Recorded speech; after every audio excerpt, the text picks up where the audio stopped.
1517년 10월 31일에 마틴 루터라는 분이 신부였지만은 그 당시에 로마 캐톨릭 그 교회가 성경과는 너무나 멀어진 타락한 종교다 해서 95개 조항의 반박문을 내걸고 종교 개혁을 일으켰는데 그것이 성공이 돼서 오늘날 우리 개신교가 탄생이 됐습니다. 우리 개신교는 지금 종교개혁 500주년을 맞이해서 여러 행사들이 많이 있는 중에 우리 개신교도 500년이 지나면서 너무너무 캐톨릭처럼 타락해가는 모습이 있다. 그래서 다시 한번 개혁이 일어난다. 개혁을 해야 된다. 그런 목소리들이 일고 있습니다. 왜냐하면 구태의연한 신앙, 형식적인 타성에 젖어 있는 그 신앙은 캐톨릭과 다를 바가 없는, 원래 개신교의 신앙은 생동력 있고 생명력 있는 그런 신앙이 바로 초대교회의 신앙, 그 신앙으로 돌아가자 해서 운동이 일어난 것입니다. 모 교수님이 종교개혁 500주년을 맞이해서 강연을 했는데 그 강연 내용을 제가 읽어보니까 큰 주제는 예수님은 철저히 가난했는데 오늘날 교회는 돈을 섬기나? 그런 주제하에 이렇게 세미나를 했더라고요. 그래 그 내용을 제가 잘 검토해 봤어요. 예수님은 철저히 가난했으니 곧 교회도 철저히 가난해야지 왜 교회가 축복을 강조하느냐, 그런 내용이란 말이죠. 그리고 예수님께서 마태복음 8장 20절 보면은 여우도 굴이 있고 공중에 나는 새도 거처가 있어도 인자는 머리 둘 곳이 없다. 예수님은 그렇게 철저하게 청빈의 삶을 사셨단 말이죠. 그런데 왜 예수님께서 그렇게 청빈의 삶을 사셨는가? 거기에 대한 이유가 있는데, 그분이 천지 만물을 창조하신 그 만유의 주가 되시는 분이 왜 그렇게 사셨는가? 거기에 대해서 고린도후서 8장 9절에 보면은 우리 주 예수 그리스도의 은혜를 너희가 알거니와 그는 부유하신 이로써 너희를 위하여 가난하게 되심은 그의 가난함으로 말미암아 너희를 부유하게 하려 함이니라. 아멘. 예수님께서 무능해서 게을러서 어쩔 수 없는 그런 환경 속에서 가난하게 사신 것이 아니고 본래는 부유하신 창조주지만은 인간의 죄로 인하여서 찾아온 그 저주, 가난, 그것을 몸소 담당하는 대속적 삶으로서의 가난을 삶을 사셨다는 것입니다. 그러므로 예수 믿는 사람들은 가난에서 벗어나서 그 은혜, 그리스도 예수 그리스도의 은혜를 너희가 알거니와 그 은혜로 인하여서 우리는 부유한 삶을 살아야 된다 하는 얘기입니다. 믿으면 아멘 하십시다. 또 두 번째, 그 교수님이 얘기한 그 논리에 대한 제가 반론을 한다면은, 한국 교회는 돈을 섬기나? 거기에 대해서 물론 서울의 큰 교회들은 재정이 남아가는, 그래서 교회 안에 갈등도 있고 내분도 있는 것이 사실입니다만은 그것은 1% 정도밖에 안 되는 극소수의 교회가 일어난 일이고 대다수의 교회는 열악해요. 특별히 이 50% 미만의 교회들은 자립이 안 돼가지고 사모님이나 목사님이 직장을 가져야 되는, 교회에서 생활 대책을 마련해 주지 못해서 사모님들은 파출부나 또 목사님들은 야간에 또 대리운전하는 그런 경우도 있다는 것입니다. 이것이 현실이고 사실입니다. 얼마나 어려우면 그렇게 하겠냐 말이죠. 이런 한국교회 어려운 현실을 제대로 알지 못하고 그냥 탁상공식으로 뭐 한국교회가 이렇게 해서 너무나 돈이 많아가지고 그렇게 돈을 섬기나 그렇게 말하는 것은 참 하나만 알고 둘은 모르는 사람이에요. 근데 그런 사람이 교수로서 또 교회의 신앙을 가지고 있는 사람이 떠들어대면 세상 사람들은 그 얘기 듣고서 어떻게 교회를 생각하겠어요? 에베소 1장 23절에 보면은 하나님이 설계하신 교회는 가난하고 찌들어가지고 세상의 구제의 대상, 세상이 걱정하는 그러한 교회가 아닙니다. 하나님이 설계하신 교회는 만물 안에서 만물을 충만케 하신 이의 충만으로서 이 교회가 이 세상의 약한 부분, 어려운 부분, 어두운 부분을 밝히고 채워주는 그러한 사명을 하도록 하나님이 교회를 세웠어요. 그래서 역사 속에서 교회가 제대로 하나님이 창조하시고 또 설계하신 목적대로 교회가 생동력 있게 움직이는 교회들은 그 지역사회에 영향을 미쳐서 그 지역을 변화시켜 나가는 일들을 하게 됩니다. 복음이 전파되는 나라들마다 복음이 제대로 전파되는 곳에는 다 이러한 부요의 역사, 풍요 역사들이 일어나는 것이 사실입니다. 고린도후서 9장 8절에 보면은 하나님이 능히 모든 은혜를 너에게 넘치게 하시나니 이는 너희로 모든 일에 항상 모든 것이 넉넉하여 모든 착한 일을 넘치게 하려 함이니라. 이건 이 구절이에요. 얼마나 이 깊이가 담기는지. 하나님이 능히 모든 은혜를 너에게 넘치게 하시나니.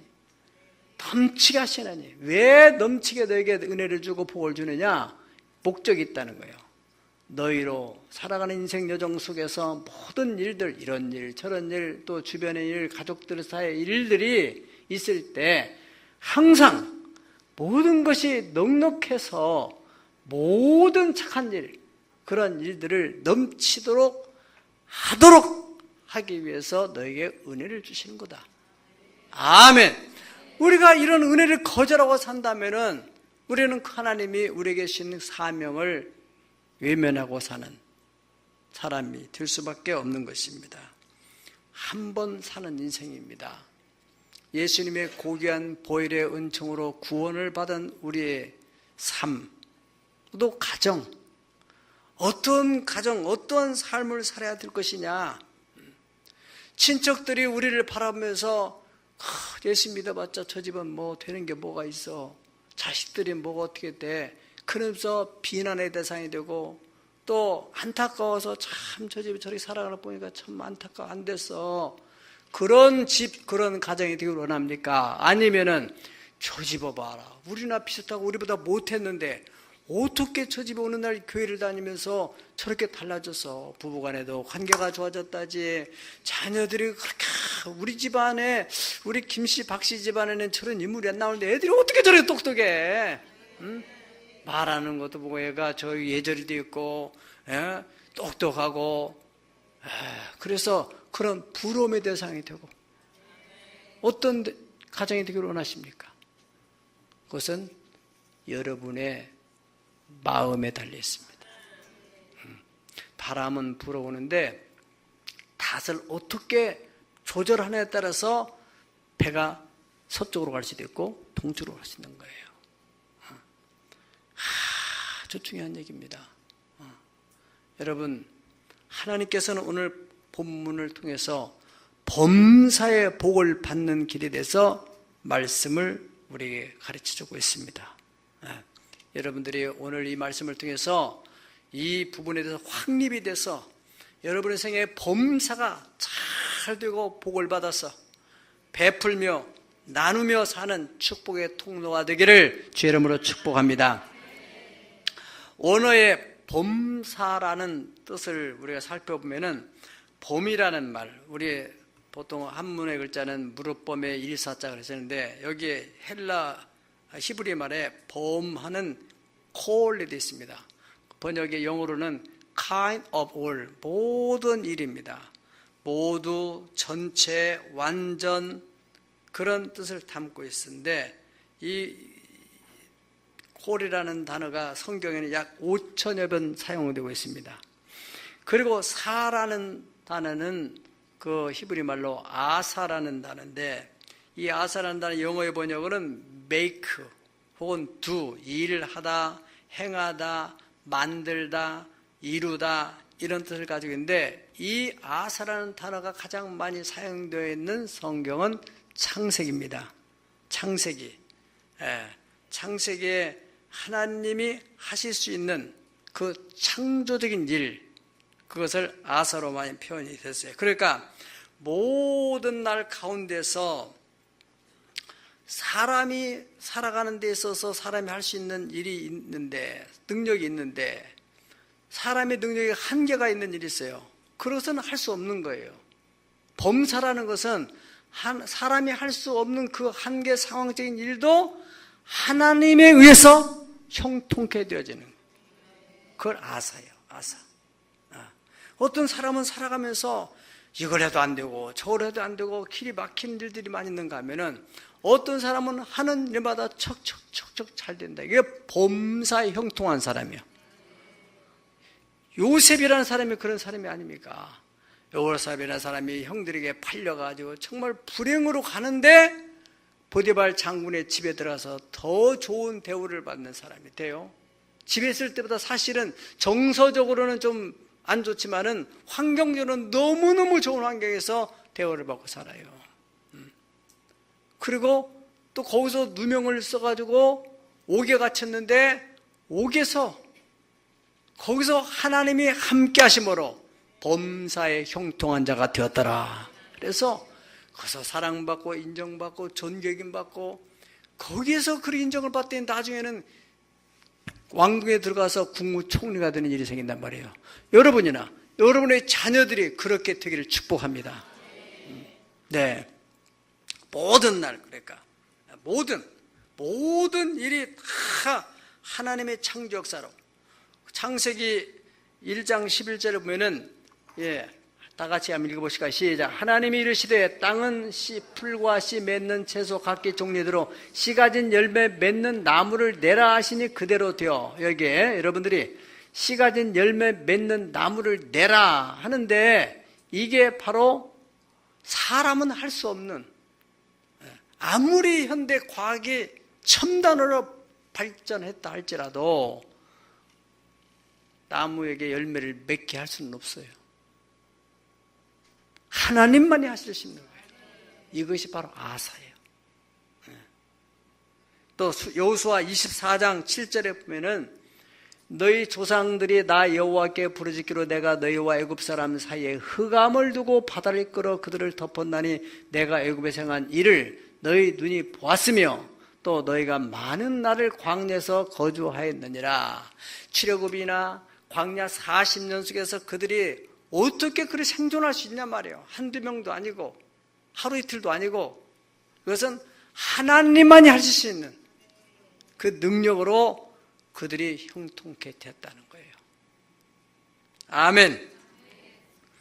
신명기 28장 2절에서 6절을 보면은 범사의 복이 여기에 나와 있어요. 아주 구체적으로 나와 있어요. 여기 보세요. 네가 네 하나님 여호와의 말씀을 청종하면 이 모든 복이 네게 임하여 네게 이르르니. 할렐루야. 여러분들이 인으로만 생각하지 말고 말씀을 받아버려야 돼요. 아멘으로. 그래야 그 말씀이 여러분 속에 들어가서 역사를 하는 것입니다. 그래서 복이 임하면은 어떻게 됩니까? 성읍에 가도 복을 받고, 들에서도 복을 받고, 또 네 몸의 자녀와 네 토지의 소산과 네 짐승의 새끼와 소와 양의 새끼가 복을 받을 것이며, 네 광주리와 떡 반죽 그릇이 복을 받을 것이며, 네가 들어와도 복을 받고 나가도 복을 받을 것입니다. 아멘 한 사람은 고대를 줄 믿습니다. 여러분, 모든 것이 다 된다는 거예요. 들어가도 복 받고 나가도 복 받고 찬양가 잘 되고 떡반죽 그릇이 복 받는다는 게 무슨 말인지 아시겠어요? 여러분의 식탁이 복이요. 똑같은 음식을 먹어도 어떤 사람은 자꾸 병이 걸리고 어떤 집은 자꾸 병 걸리고 병원에 돈 갖다 주고, 똑같은 음식을 먹어도 그보다 더 못한 음식을 먹어도 하나님이 복을 주시면요 그 음식이 보약이 돼. 나는 음식을 보약으로 먹습니다. 그래서 이게 병원 모르고 삽니다. 이렇게 먹는 것은 다른 사람보다도 못하게 먹지만은 보약으로 먹는 거예요. 여러분도 그 믿음을 가지고 축복합니다. 어떻게 해서? 기도하고 하나님이 양식 감사합니다.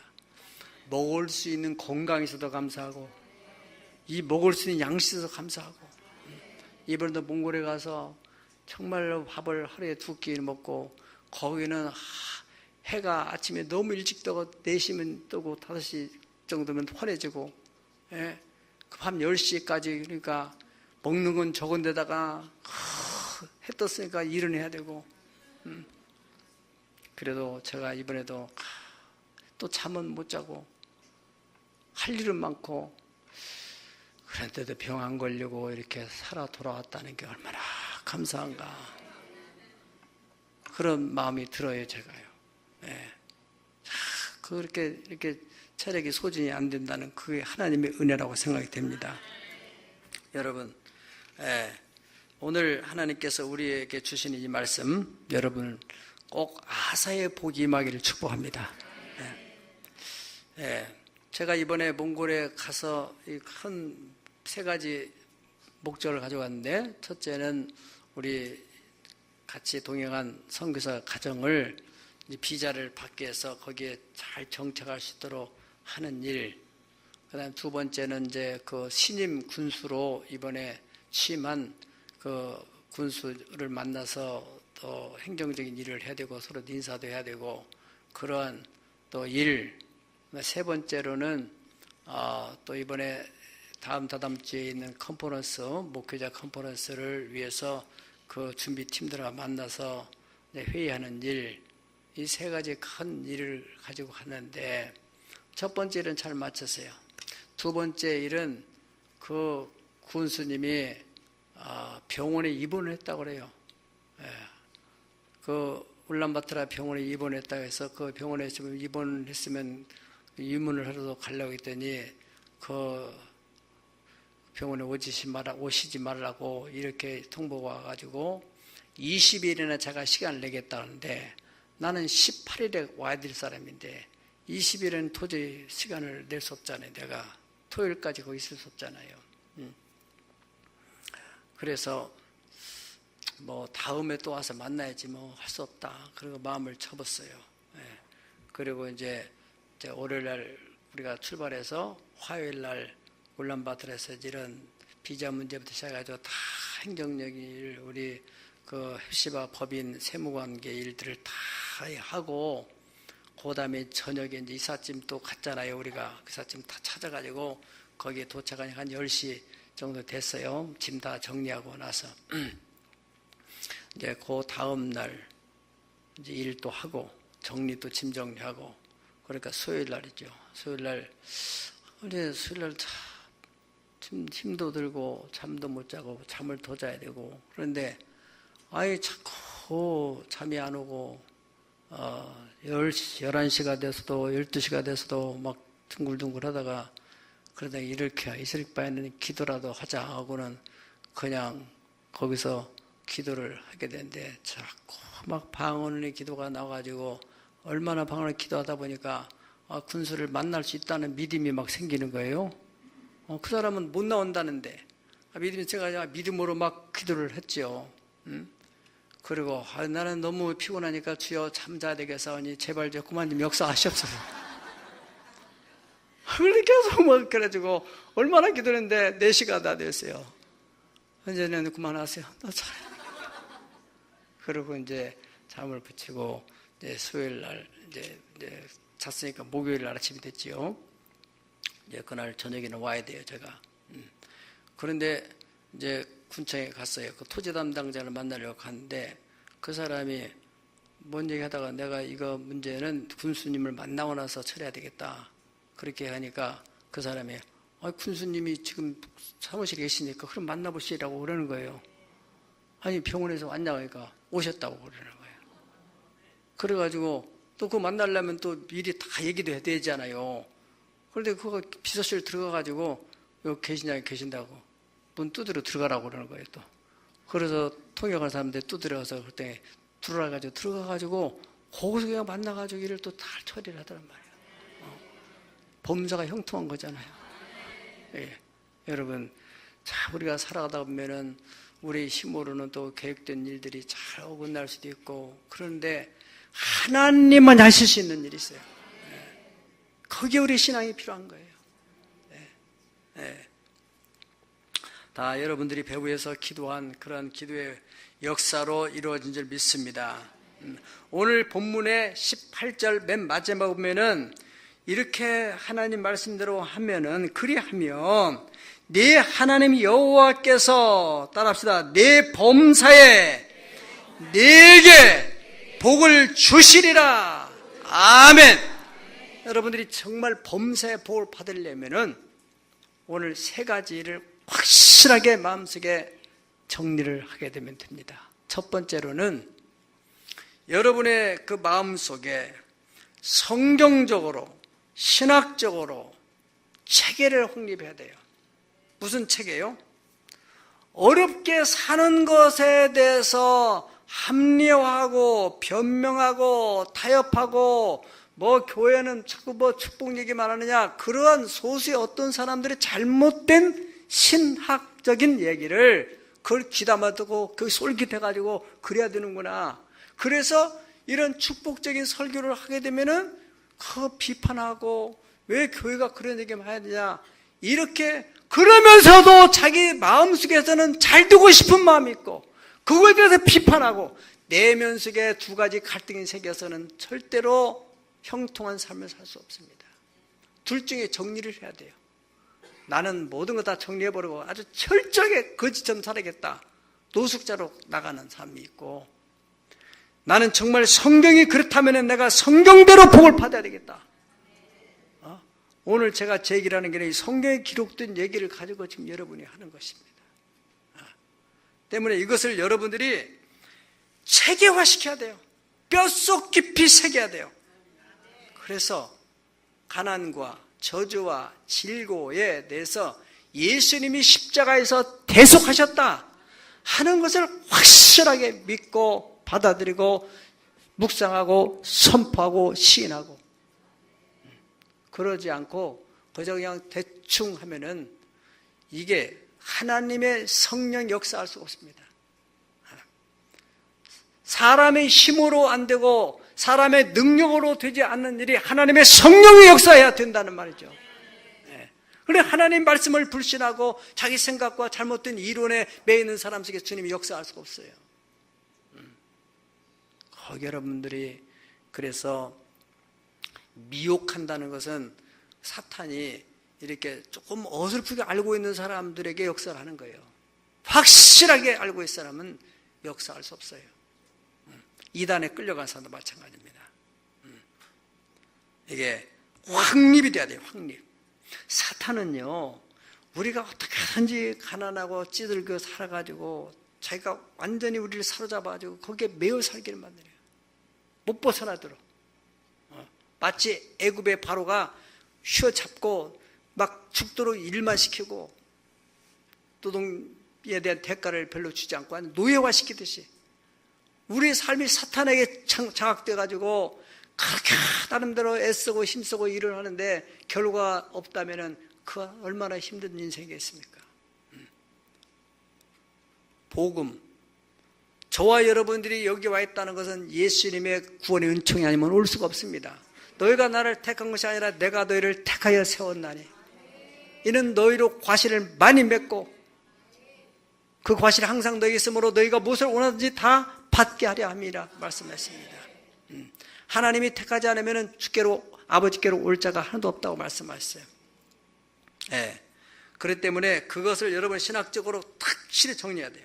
갈라디아서 3장 13절로 14절을 보면은 그리스도께서 우리를 위하여 곧 나를 위하여 저주를 받은 바 되사 율법의 저주에서 나를 속량하셨으니 이는 누구든지 나무에 달린 자마다 저주 아래에 있는 자라 했습니다.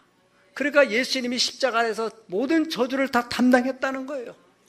왜 그러느냐? 이는 그리스도 예수 안에서 아브라함의 복이 이방인에 미치게 하고 또 우리로 하여금 믿음으로 말미암아 성령의 약속을 받게 하려 함이라.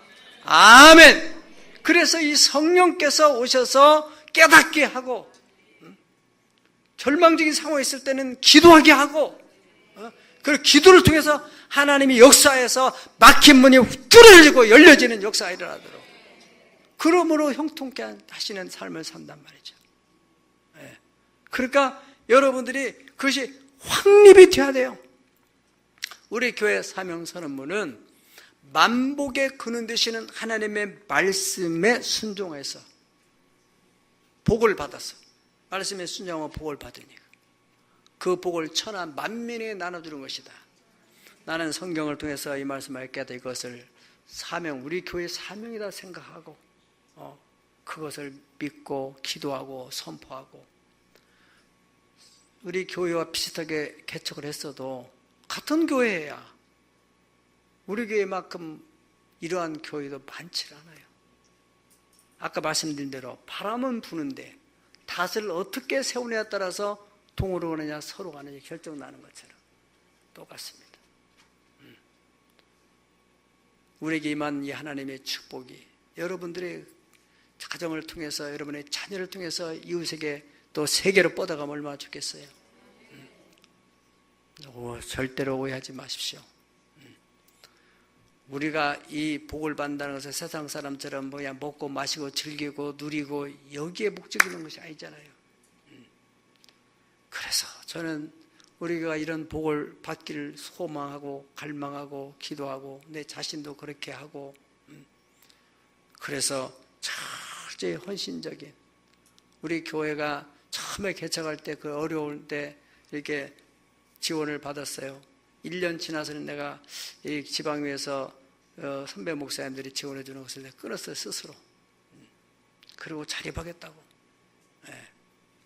그리고 그 어려운 가운데 조금이라도 이 어려운 개척기 돕고 또 선교하는 데 쓰고 어떤 때는 그 당시 제가 학교를 다니면서 개척을 했었는데 교수님 와서 저 두만리 교회라고 하는 그 시골 어느 교회 얘기를 하면서 거기에 이 교회로 이렇게 조그마한 천이 흐르는데 거기에 다리를 만들어야 되는데 돈이 없는데 그 다리를 누가 좀 놨으면 좋겠다는 그런 얘기를 왜 그 교수님이 강의 시간에 와서 하는지 모르겠어요.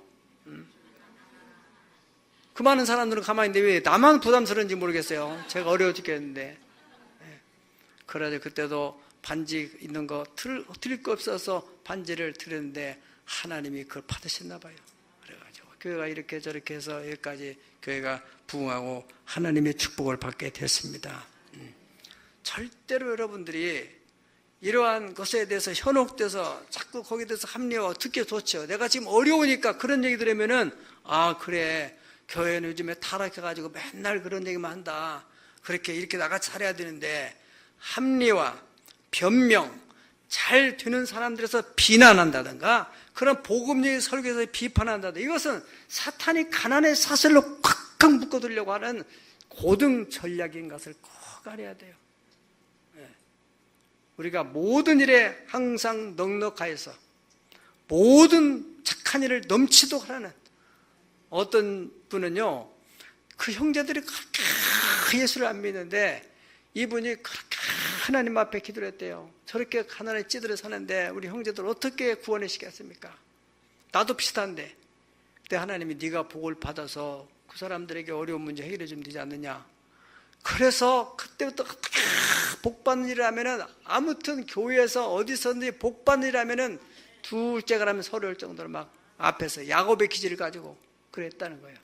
하나님 복을 주셨어요. 삼형제가 있었는데 자기 빼고 삼형제 내 사형제지 그러니까 이분이 기도한 대로 집을 한 채씩 사가지고 다 가난에 찌들은 형제들한테 집을 한 채씩 사서 줬대요. 그랬더니 말하지 않는데도 나도 네가 믿는 예수님 믿고 싶다 나왔대요. 사실입니다. 믿음을 가지세요. 네. 기독교의 복음이 들어간 나라, 정말 복음이 정통적으로 심겨진 가정 속에는 반드시 이러한 역사가 일어나게 되어 있어요. 두 번째로 우리가 어떠한 형편, 어떠한 환경이든지 하나님의 말씀, 성령의 감동에 따라 철저히 순종을 하세요. 4절 5절 한번 읽어보시겠어요? 시작. 네가 만일 네 하나님 여호와의 말씀만 듣고 내가 오늘 네게 내리는 그 명령을 다 지켜 행하면 네 하나님 여호와께서 네게 기업으로 주신 땅에서 네가 반드시 복을 받으리니 너희 중에 가난한 자가 없으리라. 아멘. 네가 어떠한 형편에 있든지 하나님 말씀에만 순종을 하면은 하나님께서 우리에게 감동하실 때는 그에 상응하는 복을 준비했기 때문에 그렇습니다. 우리가 성경에 보면은 열왕기상 17장 13절에서 16절까지 내용을 보시면은 엘리야와 사렙다 과부의 관계 속에서 하나님의 역사를 보게 되는데 엘리야가 그에게 이르되 두려워하지 말고 가서 네 말대로 하니가 먼저 그것으로 나를 위하여 작은 떡 한 개를 만들어 내게 가져오고 그 후에 너와 네 아들을 위하여 만들라. 우리가 많이 들은 얘기입니다. 그 많은 사람들이 있는데 왜 하필이면 이 어려운 과부 집에, 그리고 지금 밀가루 한 움큼 또 기름 조금 남은 마지막 양식에 그 집에 하나님이 엘리야를 보냈을까? 형편으로는 도저히 안 되는 거잖아요. 그럴 수 없는 거잖아요. 만약에 우리 성도 가운데 그런 집에 가서 제가 그 몽골 선교를 위해서 좀 얼마 헌금을 하고 한다면은 어떤 일이 벌어지겠어요? 그러니까 이 하나님 말씀에 순종한다는 게요, 그렇게 쉽지 않아요. 감정과 형편과 환경을 초월해서. 그래서 이 사렙다 과부가 엘리야의 말대로 그대로 했다는 거 아닙니까? 그 다음에 이스라엘 하나님 여호와의 말씀이 나 여호와가 비를 지면에 내리는 날까지 그 통에 가루가 떨어지지 아니하고 그의 병의 기름이 마르지 아니하리라 하셨느니라. 이건 하나님이 하신 명령이다. 그러니까 그가 가서, 그 과부가 집에 가서 엘리야의 말대로 하였더니 그와 엘리야와 그의 식구가 여러 날 먹었으나 여호와께서 엘리야를 통하여 하신 말씀같이 통에 가루가 떨어지지 않냐고 병의 기름이 마르지 아니하리라. 이것이 하나님의 말씀인 걸 믿으면 아멘 하세요. 이런 역사가 일어난다는 거예요. 네. 그래서 3년 6개월 동안 그 가뭄, 흉년 속에서 이 사렙다 과부 집은 흉년을 모르고 지나게 된 거예요. 네. 아니, 이스라엘 백성들을 광야에서 40년 동안 약 200만 명을 만나를 먹이신 하나님이 이 집에 이 문제 하나 못 해결하겠어요. 그 하나님이 살아계시다면은 여러분의 가정 속에 있는 이 사렙다 과부의 집 같은 어려운 형편을 할지라도 하나님이 역사한다면 왜 해결이 안 되겠냔 말이죠. 그 믿음을 가져야 됩니다. 신앙을 타성에 젖어 있는, 그냥 형식에 그냥 젖어서 와서 예배나 드리고 가는 그러한 신앙을 이 시대의 개혁의 대상이 되는 신앙입니다. 여러분 속에 정말 살아계신 하나님의 임재를 경험하지 않으면은 개혁의 대상이에요. 종교교회라는 것은 바로 초대교회가 그렇게 계속 일어난 것입니다. 누가복음 5장 4절에서 6절까지를 보십시다. 예수님께서 말씀을 마치시고 시몬 베드로에게 나왔습니다. 깊은 데로 가서 그물을 내리라고 합니다. 시몬이 답하 이르되 선생님 우리들이 밤이 새도록 수고하시되 잡은 것 없지만은 말씀에 의지하여 따라하시다 말씀에 의지하여 내가 그물을 내리리이다. 아멘. 그렇게 하니 고기를 잡은 것이 힘이 많아 그물이 찢어지는지라. 이것은 여러분의 사업 현장도 마찬가지입니다. 그 바닷가가 바로 베드로가 사업하는 사업 현장입니다. 밤새도록 했습니다. 안 됐습니다. 예수님 말씀하시게 깊은 데로 가라. 저기로 가면 돼. 저거 하면 돼. 저거 하면 돼. 그물이 찢어지는 일이 벌어졌어요.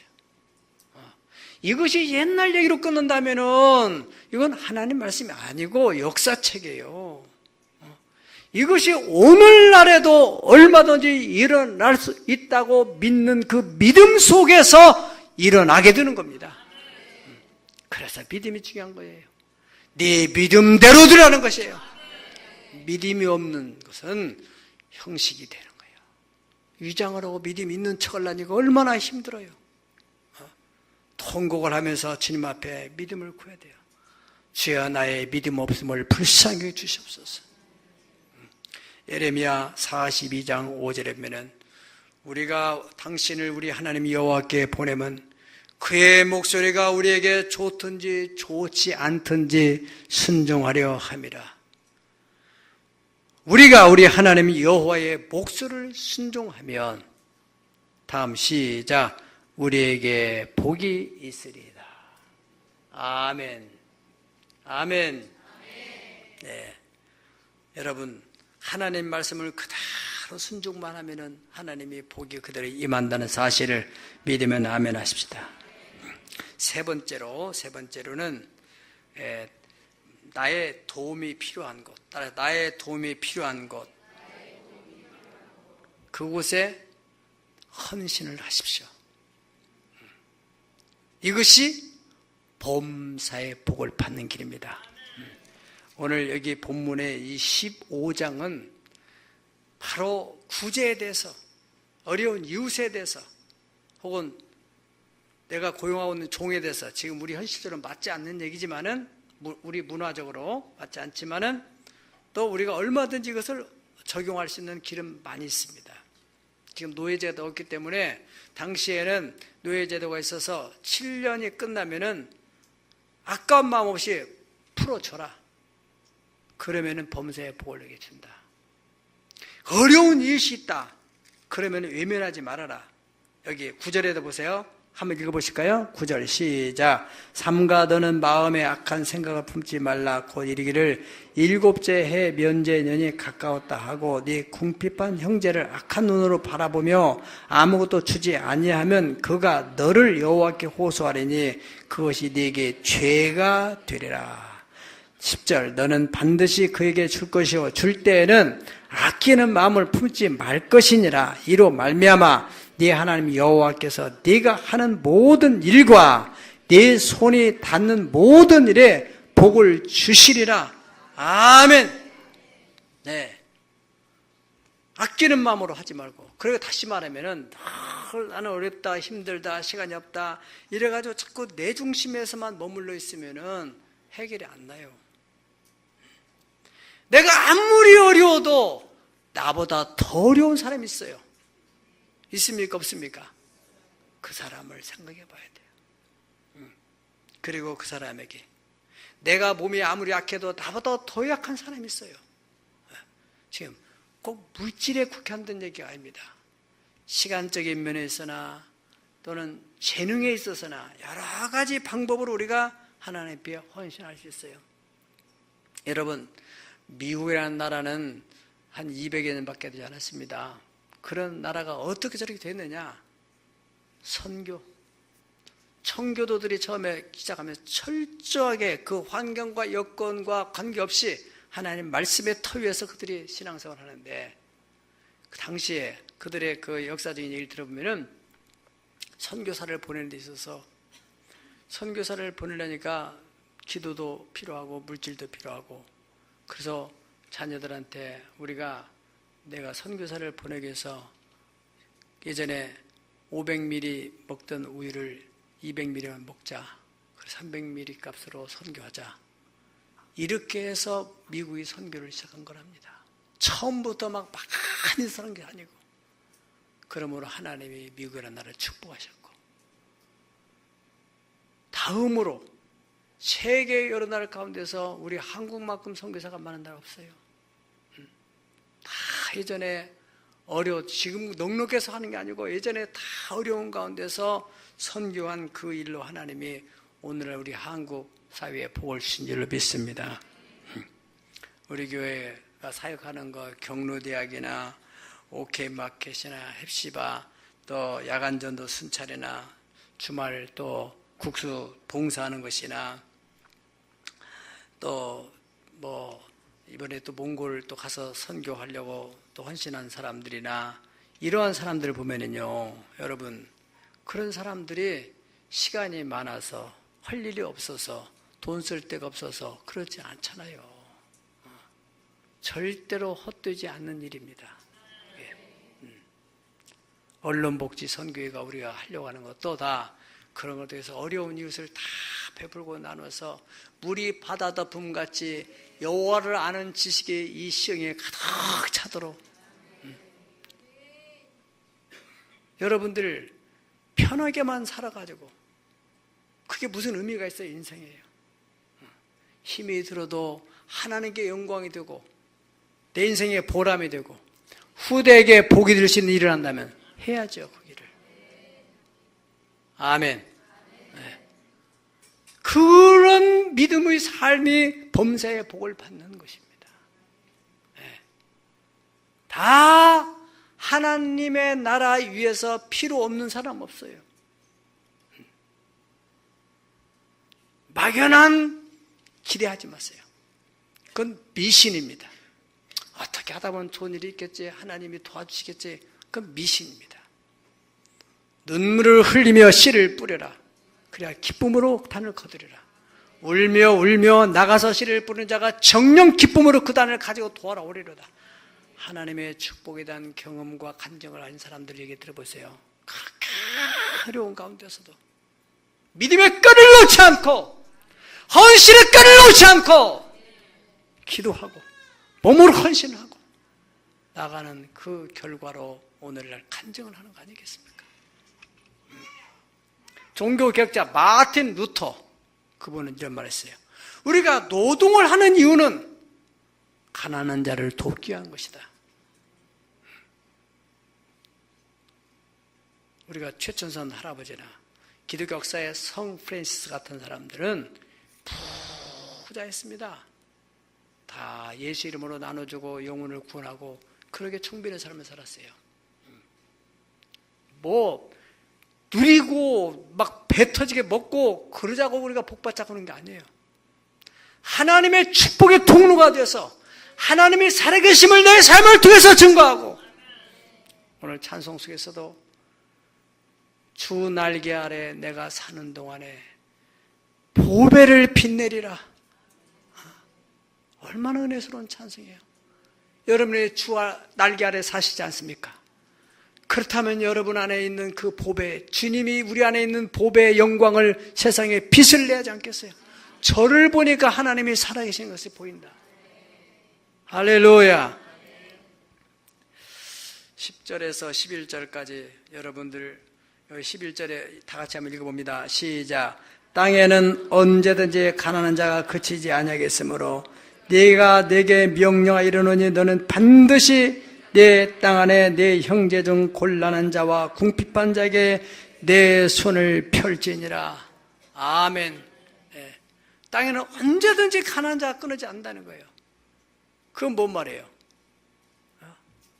누군가가 도울 수 있는 사람이 필요하다는 거 아니겠습니까? 그런 도울 수 있는 사람으로 우리를 쓰기를 주님 원한다는 거 아니겠어요? 우리가 도움을 받는 사람이 되겠으면 좋겠어요? 도와주는 사람이 되면 되겠어요? 자꾸 여러분의 근육을 자꾸 도움을 받는 쪽으로 근육을 개발하지 마세요. 그러면 거지 DNA가 형성돼가지고 자신도 거지로 살고 자식도 거지가 되는 거 아니겠어요? 어려워도 자꾸 돕고 베푸는 쪽에 여러분들이 마음을 쓰기 시작하면은 여러분이 성부의 근육이 생겨가지고 DNA가 만들어져서 여러분 자신도 여러분 후손도 꾸어질지라도 꾸임받지 않고 다스리고 통치할지라도 통치를 받지 않는 아멘. 잠언서 11장 24절에 25절에 보면은 흩어서 구제하여도 더욱 부하게 되는 일이 있나니 과도히 아껴도 가난하게 될 뿐이니라. 시작. 구제를 좋아하는 자는 풍족하여질 것이요 남을 윤택하게 하는 자는 자기도 윤택하여 지리라. 하나님의 말씀 앞에 아멘 합니다. 다음에 잠언 28장 27을 봅니다. 28장 잠언 28장 27절 보겠습니다. 가난한 자를 구제하는 자는 궁핍하여지지 아니하려니와 못 본 채 하는 자에게는 그애가 저주가 크리라 그랬습니다. 시편 41편 1에서 2절에 보면은 가난한 자를 보살피는 자에게 복이 있으며 재앙의 날에 여호와께서 그를 건지시리로다. 여호와께서 그를 살게 하시리니 시작. 그가 이 세상에서 복을 받을 것이라. 아멘. 이것이 하나님께서 우리로 하여금 복받게 하는 비결이라는 거예요. 가난한 자에게 자꾸 관심을 가지게 되면은 우리를 축복의 통로로 자꾸 근육이 생겨가지고 자꾸 흘러가게 되는, 흘려보내주게 되는. 아멘. 특별히 여러분들이 이제 우리는 종의 제도는 아니지만은 우리가 남에게 돈을 빌려줬는데 7년이 지났는데도 못 갚아. 이 사람은 갚을 능력이 없는 사람이야. 물론 뭐 이렇게 사람이 생각이 잘못돼 가지고 자기는 쓰면서 아주 안 갚으려고 배째라 이렇게 나쁘게 가는 사람 있지만은 정말로 갚을 능력이 없는 그런 사람에 대해서도 국가에서 파산 신청을 하면 도와주잖아요. 그래서 다시 살 수 있는 길을 열어주듯이 우리는 없어도 될 것 같으면은 깨끗하게 정리해요. 그렇게 하라는 거예요. 혹시나 그런 분이 있으시면 여기 말씀했잖아요. 오죽하면은 못 갚고. 그러면은 하나님께서 네 가정의 자녀에게는 절대 가난이 따르지 않도록 할 것이다. 어떻든 우리는 꾸어줄지라도 꾸지 않는 그런 축복. 여러분 범사의 복을 받는 길에 대해서 오늘 말씀을 정리한다면은 첫 번째로는 철저하게 복음의 대속적 은총을 체계화시켜야 됩니다. 그리스도 예수께서 나를 위하여 저주를 받았기 때문에 나는 저주와 관계없는 삶, 또 그렇게 살아야 하면 된다. 기필코 내가 저주와 가난의 끈을 끊어버리고 내 자녀에게는 흘러가지 않게 하리라. 아주 이것이 절치부심하고 뼛속까지 새기고 절대 합리화하지 말고 잘 되는 사람에 비난하지 말고 어떻게 잘 되는지 뭐가 어떻게 되는지 배우려고 하고 들으려고 하고 그런 자세를 가져야 됩니다. 두 번째로는 하나님 말씀 성령이 너를 감동하실 때 그 감동에는 꼭 순종하려고 해보세요. 왜 저 사람이 내게 자꾸 마음에 걸릴까? 저 거지 할아버지가 왜 내 마음에 걸릴까? 저 어려운 이웃이 자꾸 내 마음에 부담이 될까? 성령이 주시는 감동 앞에 그래 내게 있는 거 조금 나눠주면 되는 거예요. 내가 좀 덜 먹고 나눠줘. 그렇게 해서 저분이 이렇게 세상이 강박한 세상 속에서 자기밖에 모르는 이기적인 세상 속에서 저런 사람도 있구나. 저 사람이 왜 저러지? 우리 국수로 이웃들을 섬기니까 사람들이 자꾸 관심을 갖는데요. 저 사람들이 바쁜 시간에 저리 내가 시간 내서 저런 환경을 저렇게 웃으면서 하는가. 몇 번 하지 않는데도 자꾸 좋은 이미지가 퍼져나가고 있어요. 여러분을 통해서 주님의 이름이 영광스럽게 되어가고 있습니다. 야간전도 팀도 마찬가지입니다. 그리고 어려운 이웃에게 재능을 기부하든지 몸으로 봉사할 수도 있고 여러 가지 시간적으로 물질적으로 나눌 수 있는 길이 있다면은 자꾸 그런 쪽에다가 하나님이 그렇게 말씀하셨으니까 형편이 힘들고 어렵고 그래도 그렇게 하려고 애쓰다 보면은 심어놓은 건 언젠가 싹이 나잖아요. 안 심어놓은 것은 그대로 있는 거예요. 성경에 하나님 약속하시기를 사람이 무엇으로 심든지 그대로 거두리라. 약속한 이 말씀을 의지하고 우리 새하늘의 가족들 모두가 범사가 다 형통해지고 복을 받게 되고 후손에까지 이어지는 신앙의 명문가를 꼭 이루실 축복합니다. 기도하겠습니다.